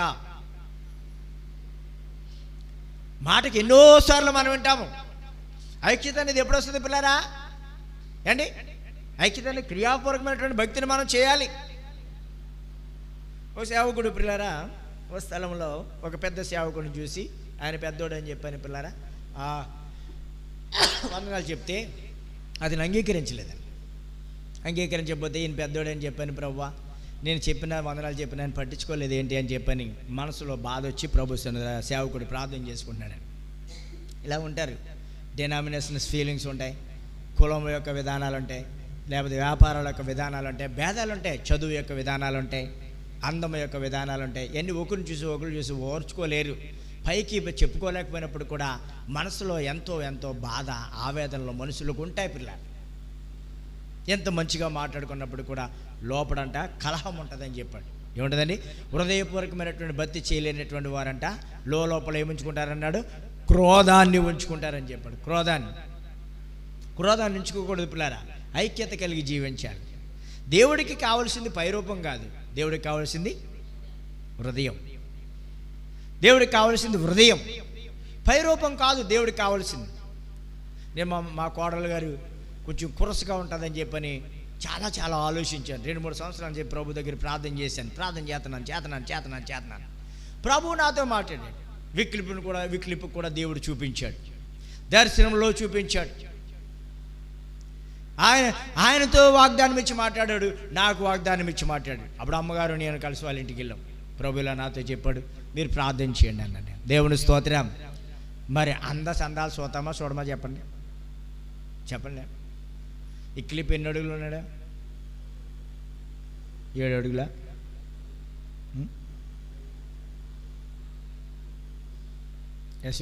చెప్పు, నువ్వు ఎన్ని అడుగులు? నువ్వు 6 ఉంటావు, ఆయన 5 ఉంటాడు, 5-4 ఉంటాడు, 5-3 ఉంటాడు. కానీ ఈ పాప 5 లోపు ఉంటుంది. అలా నాన్నగారు నీళ్ళు అడిగాని ఎన్ని ఉంటుంది, ఎన్ని అడుగులు అంటే అలా అంటే చెప్తలేదు, ఆయన చెప్పట్లేదు. అమ్మగారిని తీసుకెళ్ళాను, చూపిస్తాకని తీసుకెళ్ళాను. తీసుకెళ్ళిన తర్వాత నాకు ఇంకా ఉంది ఆ రోజు అని భయపడ్డాను, చాలా భయపడ్డాను. చూపించాను, ఇలా చూపించాను, నా సాక్ష్యం చెప్పాను, బుక్ ఇచ్చా, అన్నీ ఇచ్చా, మాట్లాడాను. అమ్మగారి గురించి భయం వేస్తా, నాకు వీళ్ళ గురించి కాదు. కానీ అమ్మగారు పిల్లరా గేట్ దాటామండి, గోడంట వచ్చేస్తుంది. ఇంకా తప్పించుకున్న తర్వాత అమ్మగారు ఏమంటుందా అని గుండెలో రాడాడిపోతుంది నాకు. ఈవిడ అంటుందా, తెగ నవ్వుతుంది. నువ్వు బాబా ఏం చేస్తుందని మనసులో అనుకున్నా. అంటుంది, గ్రేస్ అమ్మకంటే కొరుచుకున్నది ఏమంటుంది, గ్రేస్ ఒరిపిచ్చి దాని అంటగానే అనుకున్నాను మనసులోని. నీకు ఎలా కనపడుతున్నాం మేము? నా కొడుకంటే ఏమనుకుంటున్నావు నువ్వు? ముందు తల్లికి అత్తగారికి నచ్చాలి, అత్తగారికి నచ్చాలి. దేవుడి స్తోత్రం. సామాన్యం కాదు ప్రియులారా. కాబట్టి ఎందుకు ఈ విషయం చెప్తున్నాను తెలుసా? దేవుడు అండి పై రూపాన్ని చూసేవాడు కాదు, అంతరంగాన్ని చూస్తాడు. నువ్వు పైకి వందనాలు చెప్తున్నావు, పైకి నువ్వు మందిరానికి వస్తున్నావు. నువ్వు పైకి వందనాలు చెప్పడము, పైకి మందిరానికి రావడం కాదు దేవుడికి కావాల్సింది. ఏది కావాలి దేవుడికి? హృదయము కావాలి, హృదయం కావాలి, హృదయం కావాలి. ప్రియమైన దేవుని బిడ్డలారా, నీ హృదయం ఎలా ఉందో ఒకసారి ప్రశ్న వేసుకో. హృదయం అన్నిటికంటే మోసకరమైంది, అది ఘోరమైన వ్యాధి. ఐక్యత కావాలి. అప్పుడు ఆ సేవకుడు అన్నాడంటే, పిల్లారా ఇదిగో నువ్వు ప్రభు సన్నిధిలో ప్రార్థన చేసి అతను తీసుకుని వచ్చి సన్మానించానంట. అతను తీసుకుని వచ్చి ఏం చేశాడు తెలుసా? సన్మానించాడు. ప్రేమ అనేకమైన దోషాలని కప్పుతుందని దేవుని యొక్క వాక్యం చెప్పబడింది పిల్లారా. కాబట్టి దేవుని సన్నిధిలో గడుపుచున్నటువంటి మనం ఏం కలిగి ఉండాలంటే ప్రేమ కలిగి ఉండాలి. మొట్టమొదటిది మనం ప్రేమ కలిగి ఉండాలి. నీలో ప్రేమ అనేది ఉందా? ఐక్యత అనేది ఉందా? ఐక్యత కలిగి ఉంటే ఎంత మేలండి. ఐక్యత ఉన్న కాడ ఆశీర్వాదం అనేది ఉంటుంది. ఐక్యత ఉన్న కాడ శాశ్వత జీవం ఉంటుంది, పరలోక రాజ్యం దొరుకుతుంది. ఐక్యత కలిగి ఉంటే భేదాలతో మనం ఉండటానికి లేదు. యేసును చూడాలి. నేను ఏ ఊరెళ్ళి సంఘం కట్టినా, ఏ ఊరెళ్ళి సంఘం లోపల సేవకులను ఏర్పాటు చేసినా ఎవరి సంఘాలు ఆలయే. నా సంఘం ఎలా ఉంటుంది? నా సంఘ పరిచయలో నెలకు వచ్చి 10,000 రూపాయలు ఆదాయం నాకు రాదు. కానీ దేవుడు ఎంత సేవ చేస్తున్నాడు. దేవుని స్తోత్రం. ఎంత గొప్ప దేవుడని. నేను పై రూపాన్ని చూడలే. యేసే అన్నాడు, నేను నిన్ను దీవించాను అని ప్రభువు చెప్పాడు. దీవించాను అన్నప్పుడు దేవునికి దీవెన నాకు దొరికింది. దీవెన దొరికింది. ఆ దీవెన బట్టి దేవుని పని చేసుకుంటూ వెళ్ళిపోతున్నాను. నేను నా కోసం నేను చూసుకోవట్లేదు. నా కోసం నేను చూసుకునేవాడిని అయితే ఓ బిల్డింగ్ కట్టుకుంది, నువ్వు ఓ ఎకరం పొలం కొనుక్కుంది. నేను ఏం అక్కర్లేదు. కొలసి రాసిన పత్రిక 3వ అధ్యాయం మొదలు వచ్చును. కొలసి రాసిన పత్రిక 3వ అధ్యాయం మొదలు వచ్చును. మీరు క్రీస్తు కూడా లేబడిన వారైతే పైన వాటిని వెతుకుడి. అక్కడ క్రీస్తు దేవుని కుడి పార్శ్వమున కూర్చుని ఉన్నాడు. పైన వాటి మీదనే కానీ భూ సంబంధమైనటువంటి వాటి మీద చూసారా? క్రీస్తు, మీరు క్రీస్తు కూడా లేబడిన వారైతే పైన వాటిని వెతకండి. మీరు మారు మనసు పొందిన వారైతే, మీరు రక్షించబడిన వారైతే పైన వాటినే మీరు వెతకండి. మీరు భూ సంబంధమైన దాని మీద మీరు మనసు పెట్టుకోవద్దు. నీకు ఇల్లు లేకపోయినా పర్లేదు బ్రదర్, నీకు సైట్ లేకపోయినా పర్లేదు, పరలోకంలో స్థలం ఉండాలి. నీకు పరలోకంలో గృహం ఉండాలి. ఇక్కడ ఎన్ని రోజులు ఉంటావు? ఇక్కడ మనం ఎన్ని రోజులు ఉంటావు? 60 సంవత్సరాలు ఉంటావు, 70 సంవత్సరాలు ఉంటావు, అధిక బలం ఉంటే ఇంకా అధిక బలం ఉండి 100 సంవత్సరాలు ఉంటావు. ఎప్పుడైనా సరే ఈ లోకంలో మనము విడిచిపెట్టాలి, పరలోకం చేరాలి. ఏం చేయాలండి? పరలోకం. స్వల్పకాలమే ఈ లోక జీవితం, నా బాహ్య జీవితం మహోజ్వలం. స్వల్పకాలమే ఈ లోక జీవితం, నా బాహ్య జీవితం మహోజ్వలం. మజిలీలు దాటి మనోబలం, నీ మహిమ చూసే మధుర క్షణం. మజిలీలు దాటి మనోబలం, నీ మహిమ చూసే మధుర క్షణం.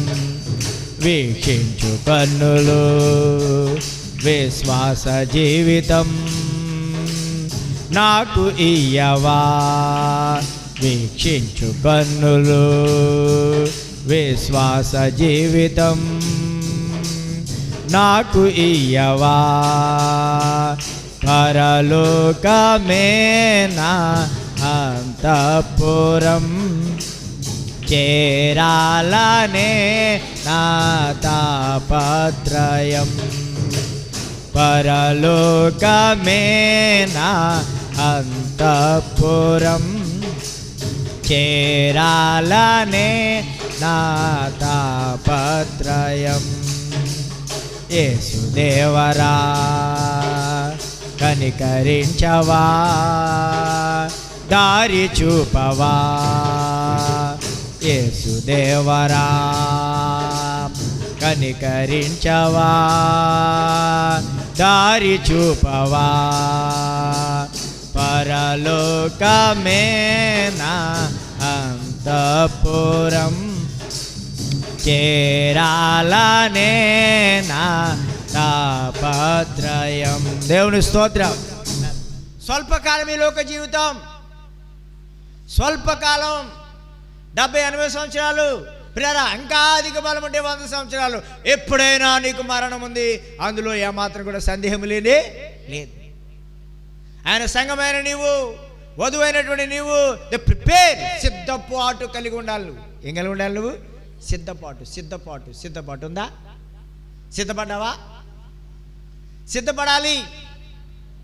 సిద్ధపాటు ఉంటేనే నువ్వు పరలోకాన్ని చేరుతావు. నన్ను చూడు, నా సోకు చూడు అని చెప్పని మందిరానికి రావడానికి కాదు, ఇక్కడ సోకులు చూపించడానికి కాదు, బైబిల్ పట్టుకుని ప్రియమైనటువంటి దేవుని బిడ్డారా ఇక్కడికి వచ్చి కూర్చుని వెళ్ళిపోవడానికి కాదు.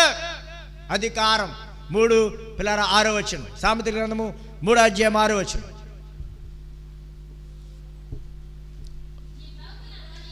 నీ ప్రవర్తన అంతటి ఎందు ఆయన యొక్క అధికారమునకు ఒప్పుకొనుము, అప్పుడు ఆయన నీ త్రోవలను ఏం చేస్తాడు దేవుడు?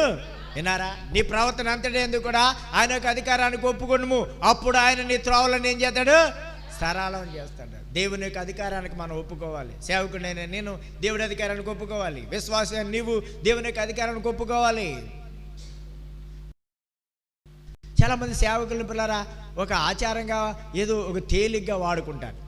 లేదు, సేవకుని యొక్క పాదముల పర్వతాల మీద ఎంతో సుందరమైనవి, పట్టింపు లేనటువంటి కూడదు. వాక్యాన్ని వింటే నువ్వు పరలోకం చేరడానికి ఈ జ్ఞానం, ఈ గ్రహింపు నీకు ఎక్కడి నుంచి వచ్చింది? సంఘంలో కాదా? సంఘంలో నుంచి కాదా నీకు జ్ఞానం మొత్తం? ఎలా రావాలని వస్తున్నావు నువ్వు? ఎలా రావాలని వస్తున్నావు? అయ్యగారు నా కుటుంబాన్ని కట్టారు, అయ్యగారు మా ఆపదలు ఉన్నప్పుడు ఆదుకున్నారు అని చెప్పేసి అని అందుకోసమే నువ్వు వస్తున్నావు. కానీ దేవుడి కోసం వస్తున్నావా? దేవుడి కోసం. సేవకుడు ఏమనుకోడు, నువ్వు మానే. సేవకుడు ఏమనుకోడు. సేవకుడు దేని బట్టి చూస్తున్నాడు తెలుసా? సేవకుడు ప్రభువుని బట్టి చూసి దేవుడు పని చేస్తున్నాడు, నిన్ను చూసి కాదు. నువ్వు దేవుణ్ణి చూడాలి. దేవుణ్ణి ఎప్పుడైతే చూస్తున్నావు నీకు విలువ పెరుగుతుంది. నువ్వేం మందిరం మీద మందిరం కట్టేసాడు అయ్యగారా, మందిరం మీద మందిరం కట్టేసి మందిరం మీద మందిరం కట్టేది 10 మందిరాలు కట్టేసుకో. నీకెందుకు మందిరం జోలి నీకెందుకు? నీ హృదయం అన్నింటిని కట్టుకోవాలి. నీ హృదయం అన్నింటిని కట్టుకోవాలి, వినాలి మాట. పేతురు రాసిన మొదటి పత్రిక 3వ అధ్యాయం 1వ వచనం. పేతురు రాసిన మొదటి పత్రిక 3వ అధ్యాయము 1వ వచనం.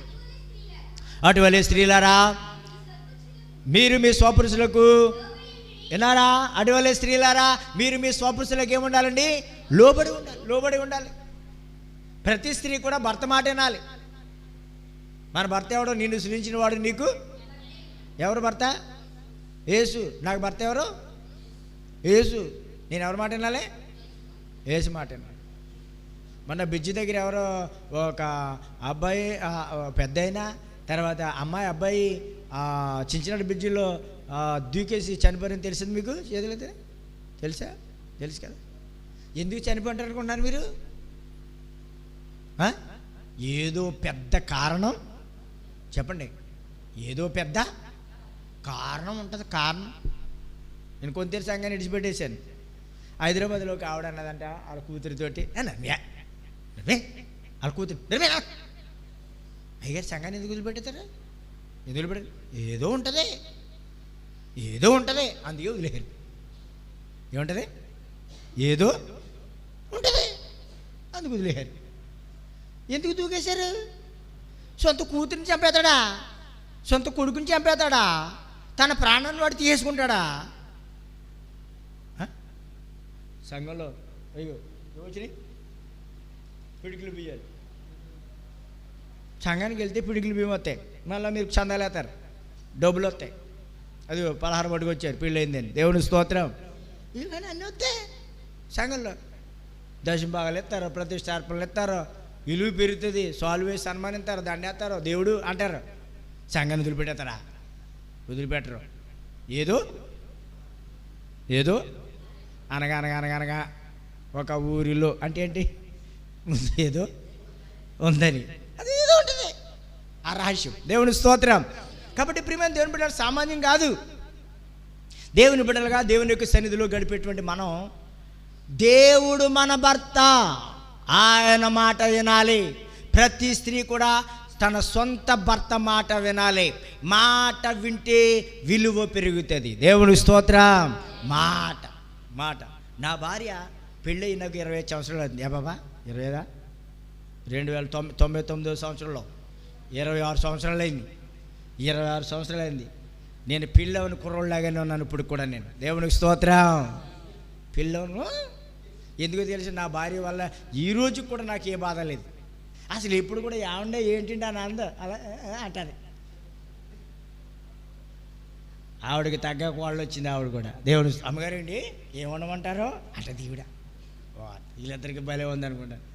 నేను నవ్వుతో వచ్చారంటారు, మీరిద్దరూ ఒకటైపోయారు బాబా, ఏదో తేడా చేస్తున్నారు, మొత్తం మీద కొంప ముంచుతారు అనుకుంటా. దేవుని స్తోత్రం. దేవుని ప్రేమ ఎంత గొప్పదే. ఈ లోకంలో అందరూ ఆస్తులు చూస్తారు. నా కోడలు నేను అన్నాను, అమ్మా నువ్వు విశ్వాసం ద్వారా సేవ చేయాలి, నాకేమీ లేదు అని అన్నాను. నేను చేస్తానండి అన్నాను. విశ్వాసం అంటే ఏంటి? ఏమీ లేదండి. నేను దొంగలు ఎంతన్నాను కదా, చెప్పాను కదా, ఒక్కో కూలి పని ఉన్నాను. నిజంగా చెప్తాను, ఒక్కడు కూడా ఇవ్వలేదు. ఇంకా రేపు ఒక్కరోజు వస్తే అయిపోతుంది. 20 కుటుంబాలు ఉన్నాయి, ఒక్కో కూలి పని ఉండరా నాయన అన్నాను నేను. ఇచ్చారా? నువ్వు ఇస్తారని చూస్తే ఇది అవుతుందా? చెప్పాలి. ఏం కావాలి? విశ్వాసం ఉంటే ఇవ్వండి, లేదనుకో ఇది అది వడ్డీ కట్టి డిసెంబర్ 18వ తారీఖున ఇవ్వండి. దేవుడి స్తోత్రం. దేవుడికి రుణపడి ఉండకూడదు. దేవుడికి చెప్పండి ఇచ్చేలా. దేవుడు కష్టపడతాడు, నువ్వు కష్టపడతావా? చెప్పండి. దేవుడు ఏమైనా మనిషి మనకులాగా? చెప్పండి. నువ్వు పొద్దున్న ఏం చేస్తున్నావు? నువ్వు పనికి వెళ్ళిపోతున్నావు, నడుము లేకపోయినా కానీ పొద్దున్నే ఓపిక లేకపోయినా వెళ్ళిపోయి చేసేస్తావు కదా, చేస్తావు కదా. మరి దేవుడు ఆయనకు రూపం ఉందా? దేవుడు ఆయన మనం గణపరచాలి, ఆయన మనం మహింపరచాలి. ప్రియమైన దేవుని బిడ్డలారా, దేవుడు చేసిన మేలును మనం మర్చిపోకూడదు. సంఘంలో ప్రతి ఒక్కరు ఒక అవయవం ఉన్నాం. కొరింథీ రాసిన పత్రిక నేను మోజిపోతాను. కొరింథీ రాసిన పత్రిక 12వ అధ్యాయము చూడండి పిల్లారా. 12వ అధ్యాయము 12వ వచనం చూద్దాం. మొదటి కొరింథీ 12వ అధ్యాయం 12వ వచనం.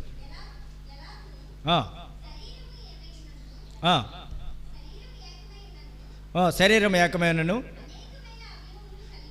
అనేకమైనటువంటి అవయవములు కలిగి ఉన్నను, ఎలాగూ శరీరం యొక్క అవయవములన్నీ అనేకములై ఉన్నను ఒక శరీరమై ఉన్నవో, అలాగే క్రీస్తు ఉన్నాడు.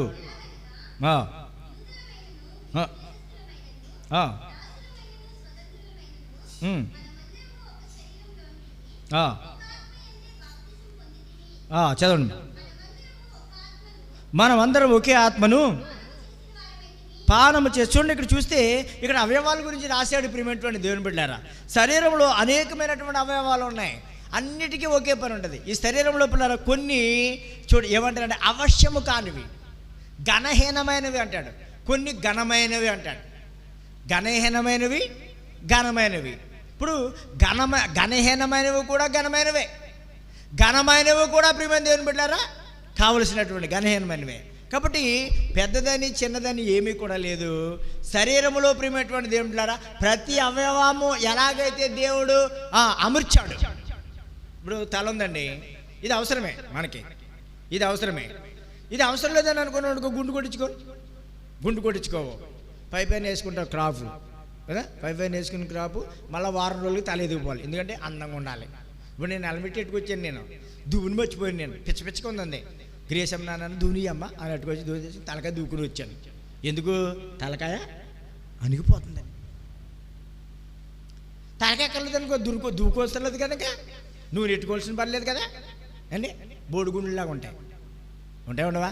ఉంటాయి. ఇప్పుడు గోరులు ఉన్నాయండి, ఎదిగిపోతాయి. ఎదిగితే ఉంటే టకమని కట్ చేస్తావు, ఎదుగుతూ ఉంటే కదా. ఇంక అత్తమానం ఎదుగుతాం ఎందుకు? పట్టకరెట్టి పీకే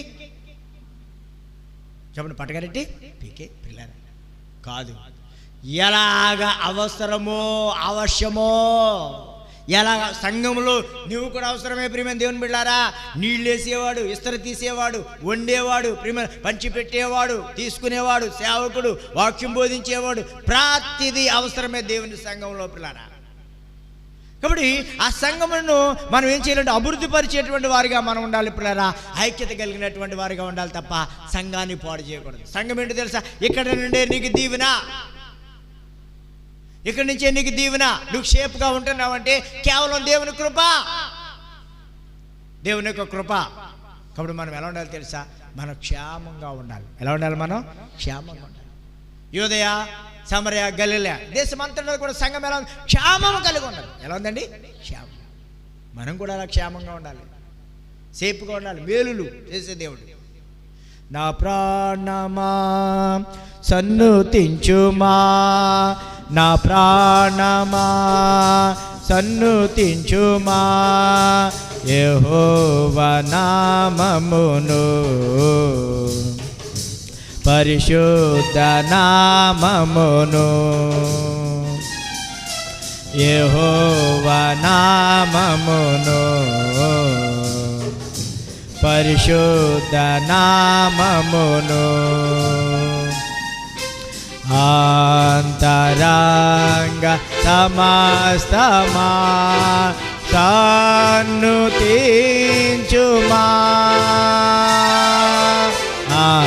అంతరంగ సమస్తమా సన్నుతించుమా, నా ప్రాణమా సన్నుతించుమా, నా ప్రాణమా సన్నుతించుమా, ఆయన చేసిన మేలులను ఎన్నడు మరువకుమా, ఆయన చేసిన మేలులను ఎన్నడు మరువకుమా. ఆయన చేసిన మేలును ఎన్నడూ మర్చిపోకూడదు. అదే దేవుడు నీ జీవితంలో ఎన్నెన్నో మేలు, అధికమైన మేలు వేసేయచ్చు. నేను లోకంలో శాపంలో పాపంలో జీవిస్తున్నప్పుడు, ఏ మంచి లేనప్పుడు, పాపానికి బానిసైనప్పుడు నా యేసయ్య నన్ను ప్రేమించి నన్ను రక్షించాడు, నన్ను దీవించాడు. నా వయసు వచ్చిన తర్వాత నా వివాహం చేశాడు. దేవుడు నాకు 2 బిడ్డలు ఇచ్చాడు. 2 కాదు పిల్లారా, 4 కుమారులు ఇస్తున్నాను నీకని నా దేవుడు చెప్పాడు పిల్లారా. నేను 2 కుమారులు పుట్టిన తర్వాత నాకు కలిగిన శ్రమను బట్టి, నా విశ్వాసాన్ని బట్టి ప్రియమైన దేవుని బిడ్డారా, అమ్మగారికి నేను ఆపరేషన్ చేయించాను. ఆ జీవితంలో ఒక కుమారుడు చనిపోయాడు, పరీక్ష పెట్టాడు దేవుడు నాకు. ఆ లోటును మరలా గ్రేస్ ఇవ్వలేని దేవుడు నాకు ఇచ్చాడు. నాకేమీ కొదవచ్చేయలేదు. అందుకే నా యేసే సేవ నడిచిపెట్టలేదు. నా దేవుడి కోసం నిందలు, అవమానాలు, కష్టాలు ఎన్నెన్నో నేను భరిస్తాను. యేసు నన్ను ప్రేమిస్తున్నాడు. నా యేసే కొరకు నేను తగ్గించుకుంటాను. నిన్ను ప్రేమించలేదా దేవుడు? నిన్ను బ్రతికించలేదా దేవుడు? నిన్ను దీవించలేదా దేవుడు? నిన్ను కాపాడతలేదా దేవుడు? దేవుడి కోసం నువ్వు ఎందుకు తగ్గించుకోవు? దేవుడి కోసం ఎందుకు తగ్గించుకోవు? యేసే నీ కోసం ప్రాణం పెట్టాడు కదా, ఆయన నీ కోసం ప్రాణం పెట్టాడు కదా, నీ కోసం త్యాగం చేశాడు కదా, నీ పాపాలన్నీ కడిగి వేశాడు కదా, పేదవాడు నిన్ను దీవించి నిన్ను ధనవంతుడిగా యేసే చేశాడు కదా. దేవుని కొరకు నువ్వు సాక్షిగా బ్రతకలేవా? ఈ లోకంలో ఏదున్నా మనకు కూడా రానే రాదు. మంచి సాక్ష్యం, క్యారెక్టర్ ప్రాముఖ్యం, మంచి సాక్ష్యాన్ని పోగొట్టుకోకూడదు. ఎన్ని రకాలుగా శోధించిన దుష్టుడు నాకేమున్నా లేకపోయినా ప్రతిదాన్ని విడిచిపెట్టేశాను, నాకేమున్నా ఏమీ లేకపోయినా ఏం పర్లేదు, నా యేసయ్య నువ్వు నాకుంటే చాలు అనుకున్నాను. దేవుని స్తోత్రం. ఆ యేసే నాకున్నాడు, ఇంక నాకేం కావాలి? కాబట్టి నీ హృదయాన్ని దేవుడికి ఇచ్చి నువ్వు మారు మనసు నీ కుటుంబము క్షేమంగా ఉండాలి అంటే సంఘం ఎలా ఉండాలి? క్షేమంగా. 23:5 కీర్తన, నేను ముగిస్తున్నాను. కీర్తన గ్రంథం 23 అధ్యాయము 5వ వచనం. 23:5. నా శత్రువులు ఎదుట నీవు నాకు భోజనం సిద్ధపరచుదు, నూనెతో నా తలాంటి ఉన్నావు, నా గిన్నె నిండి పొర్లుచున్నది, నేను బ్రతుకు దినముల నీవు కృపాక్షేమములే. చూసారా, నేను బ్రతుకు దినములంతయు కూడా కృపాక్షేమములే నా వెంట వచ్చును. నూనెతో నా తలాంటి ఉన్నావు, నా శత్రువులు ఎదుట నువ్వు నాకు భోజనము సిద్ధపడు. శత్రువు దగ్గర భోజనం పెడతాడు దేవుడు నీకు. దేవుని స్తోత్రం. ఎంత గొప్ప కృప అండి అది, ఎంత గొప్ప కృప. మనము ప్రియరా ప్రభు కోసం అవమానం పొందితే, ఎక్కడైతే అవమానం పొందామో అక్కడ దేవుడు ఏం చేస్తాడు మనల్ని? చెప్పండి. హెచ్చరి. అది పాట ఉంటుంది కదా, పడిపోటున్న చోటే లేవనెత్తేవాడే.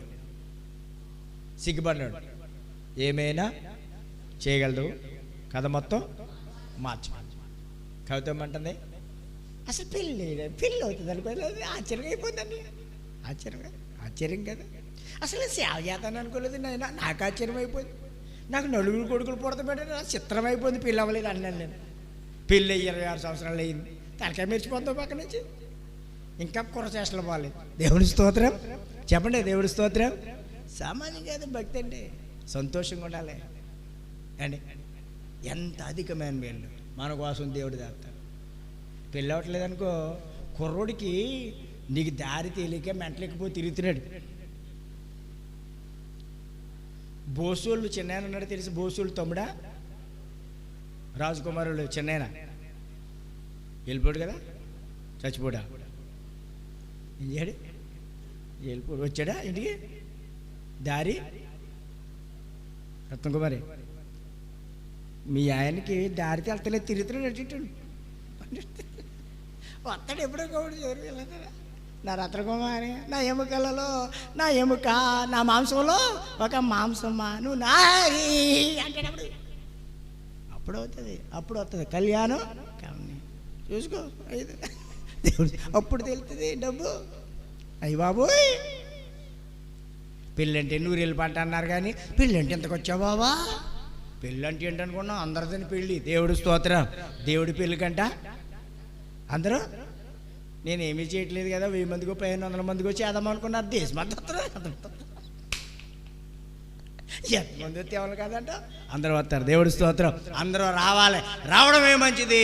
అందరి చేతిలో మన మీద పడితే దేవుడు మనల్ని దీవించి ఆశీర్వదిస్తాడు. ఈ సంఘం వల్ల దేవుడు నిన్ను దీవించి ఆశీర్వదించాడు. ఈ సంఘం క్షేమం నువ్వు చూడాలి. దేవుడి స్తోత్రం, దేవుని స్తోత్రం. నెహెమ్యా పాడైపోయినటువంటి స్థలాన్ని, మందిరాన్ని కట్టడానికి ఎలాగైతే వెళ్ళాడు, అలా ఇక్కడ జరుగుతున్న ప్రతి కార్యక్రమంలో దేవుని బిడ్డలుగా నువ్వు ప్రార్థన చేయాలి, ఉపవాసం ఉండాలి. అంతేకాదు నువ్వు పరిచయం చేయాలి, వంటలు ఉండాలి, అన్నం వడ్డించాలి, పాట పాడాలి, నువ్వు ప్రార్థన చేయాలి, దేవుని నామాన్ని కనపరచాలి. ఎప్పుడైతే దేవుడిని నువ్వు హెచ్చిస్తున్నావో, దేవుడు నిన్ను కూడా ఏం చేస్తాడా? హెచ్చిస్తాడు. అబ్బరాల కింద ఉండకూడదు. దేవుని స్తోత్రం. అబ్బరాల కింద ఉండకూడదు. ఉండొచ్చా చెప్పండి. పెళ్ళైన తర్వాత పిల్లరా దేవుడు గర్భం తెరిస్తాడు. గర్భం తెరిచిన తర్వాత ఆడవాళ్ళకి వామిటింగ్స్ వస్తాయి. ఏమొస్తాయి చెప్పండి? వామిటింగ్స్ వస్తాయి. వామిటింగ్స్ వచ్చిన వాళ్ళు 5 నెలలు 6 నెలలు దాకా మంచం మీద అలా ఉంటారు, శవంలాగా. లేగుతారా చెప్పండి? లేగుతారా? ఆ రోజులు వేరు, ఈ రోజులు వేరు. కాబట్టి బాధపడటానికి దేవుడు నన్ను పలింపజేశాడని సంతోషంతో, నాకు ఆరోగ్యం పోవట్లేదని ఇంటికాడ ఉండడం కాదు, దేవుడు నన్ను దీవించాడని చెప్పని ఏం చేయాలి? నన్ను ఎవడని దెబ్బ తగిలింది, గాలిబెడ్డలో స్టోన్ ఉన్నది, నన్ను ఎవడో పట్టించుకోవట్లేదు. ఎవడ పట్టించుకుంటే నాకెందుకు, ఎవడ పట్టించుకోకపోతే నాకెందుకు, ఎవడ కానికిస్తే నాకెందుకు, ఎవడ కానికపోతే నాకు, ఎవడ భోజనం పెడితే నాకెందుకు, ఎవడ భోజనం ఇవ్వకపోతే నాకెందుకు, ఎవడ నన్ను కనపడితే నాకెందుకు, ఎవడు నన్ను కనపరచిపోతే నాకెందుకు, నా దేవుడు నన్ను కనపరుస్తాడు. దేవుని స్తోత్రం అని చెప్పి దేవుడి వైపు ఎలాగైతే మేము చూస్తున్నామో, నువ్వు కూడా ఎవరి వైపు చూడాలి? ఎబ్రి 12 మొదలు వచ్చి చదువుకుని మనం ప్రార్థన చేసుకుంది. ఎబ్రి రాష్ట్రపతిగా 12 అధ్యాయం మొదలు వచ్చి, ఇంత గొప్ప సాక్షి సమూహము మేఘం వలె మనలను, చూసారా, ఇంత గొప్ప సాక్షి సమూహము మేఘం వలె మనలను ఆవరించి ఉన్నందున మనము కూడా ప్రతి భారమును సులువుగా చుక్కలు పెట్టి పాపను విడిచిపెట్టి విశ్వాసములకు కర్తయు దాన్ని కొనసాగించేవాడినైనా యేసు వైపు చూచు మన ఎదుట ఉంచబడిన పందెములో దేంతో పరిగెత్తాలండి? ఓపికతో పరిగెత్తాలి. ఓపిక. ఇప్పుడు గర్భిణీ స్త్రీకి ఏం కావాలి? ఎలా ఉండాలి? ఓపిక. ఎలా నడాలి?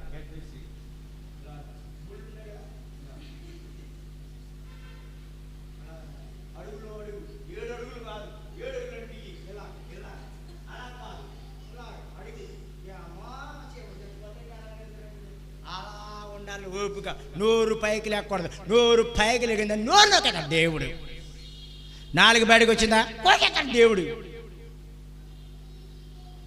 ఎలా రోహిత్ ఏం చేద్దరు? తగ్గించుకోవాలి. దేవుడు స్తోత్రం. తగ్గించుకుంటావా? అయితే పెళ్లి చూపులకు వస్తారు చుట్టానికి వెళ్ళకి ఏంటి? ఎలా పెళ్లి చూపు చూసావా? పెళ్లి చూపులకు వచ్చిన వాళ్ళందరూ పెళ్లి చేసుకుంటారా? చూసి నల్లగొన్నాడో ఎర్రగొన్నాడో ఎత్తుకున్నాడో లావుకున్నాడో పట్టుకున్నాడో అని చూసి వెళ్ళిపోతారు కదా. నీ జీవితంలో దేవుడు చేసిన మేలులను మరువక కృతజ్ఞత బుద్ధితో బ్రతుకు దినములంతా దేవుని కొరకు నువ్వు సాక్షిగా జీవించాలి. ఎప్పుడైతే నువ్వు దేవుడి కోసం జీవిస్తున్నావో పరలోకం కొన్ని మూతే పరలోకం. అంతేకాదు నీ ప్రయాస ప్రభు కోసం పడాలి. దేవుని స్తోత్రం. నా దైవజనుడు మంచి దైవజనుడు, నా దైవజనుడు ఆత్మల కొరకైన భారము కలిగి ఉన్నాడు, నేను కూడా అదే భారము కలిగి ఉన్నాను. అమ్మగారు ఇప్పటికి ఎదురు చెప్పలేదు, ఎప్పటికి కూడా. ఏమండి? ఆవిడ మంగళసూత్రాలు, పిల్లలు ఉంగరాలు, ప్రియమైన దేవుని బిడ్డలారా కాలు పట్టీలు అన్నీ కూడా ఇచ్చేసింది. ఏమండి అయ్యగారు అలా చెప్తారేంటంటే అంటారు. మీ ఆవిడ మెడలో ఉన్న మంగళసూత్రాలు అటుకొచ్చి నీకు తెలుస్తుంది నొప్పి, అటుకొచ్చి తెలుస్తుంది. ఇచ్చాం కాబట్టి చెప్తున్నాం. లక్వార్లో నీలమ్మ గారు ఉన్నారు, అమ్మగారు ప్రసిద్ధయ్య గారి భార్య. ఆవిడ కాసు గాజు ఇచ్చింది నాకు, బంగారం గాజు. అప్పట్లో కాసు 23,000 ఈ మందిని కట్టేదేపటి. ఆవిడ ఇచ్చింది కనుక చనిపోయింది. చనిపోయిన తర్వాత కూడా ఆవిడ పేరు బ్రతుకుంది. దేవుని స్తోత్రం. నువ్వేం చెప్తావు? నువ్వేమిచ్చావని ఏం చెప్తారు? నీ దగ్గర సరుకేమీ లేదు. దేవుని స్తోత్రం. సరుకుంటే వస్తారు. కాబట్టి ప్రియమైన దేవుని బిడ్డలారా మీ హృదయాలు దేవుడికి ఇచ్చి యేసు వైపు చూస్తూ ముందుకు సాగాలని ఈ కొద్ది మాటలో దేవుడు మనకు వినికిడిలో దీవించి ఆశీర్వదించునుగాక. ఆమేన్. ప్రార్థన చేసుకుందాం. విన్న వాక్యం మనందరి హృదయాల్లో మొలకెత్తినట్లు ప్రార్థన. ప్రేమ కలిగిన దేవుడా, పరిశుద్ధుడైన మా తండ్రి, మీకు వందనాలు, స్తుతులు, స్తోత్రాలు చెల్లిస్తున్నాం ప్రభా. ఇంతవరకు మీరు మాకు తోడుగా ఉండి నా తండ్రి మా ప్రభా ఈ యొక్క నా తండ్రి పునరుద్ధాన కాల్ప ఆరాధనలో బెరందించిన దివ్యమైన వాక్కుల కొరకు మీ స్తోత్రాలు. యోదయ సమరయ గలిలయ దేశమంతటా కూడా సంఘం ఏ రీతిగా క్షేమాభివృద్ధి నొందుతూ అభివృద్ధి పొందిందో ప్రభువా, నీ సంఘం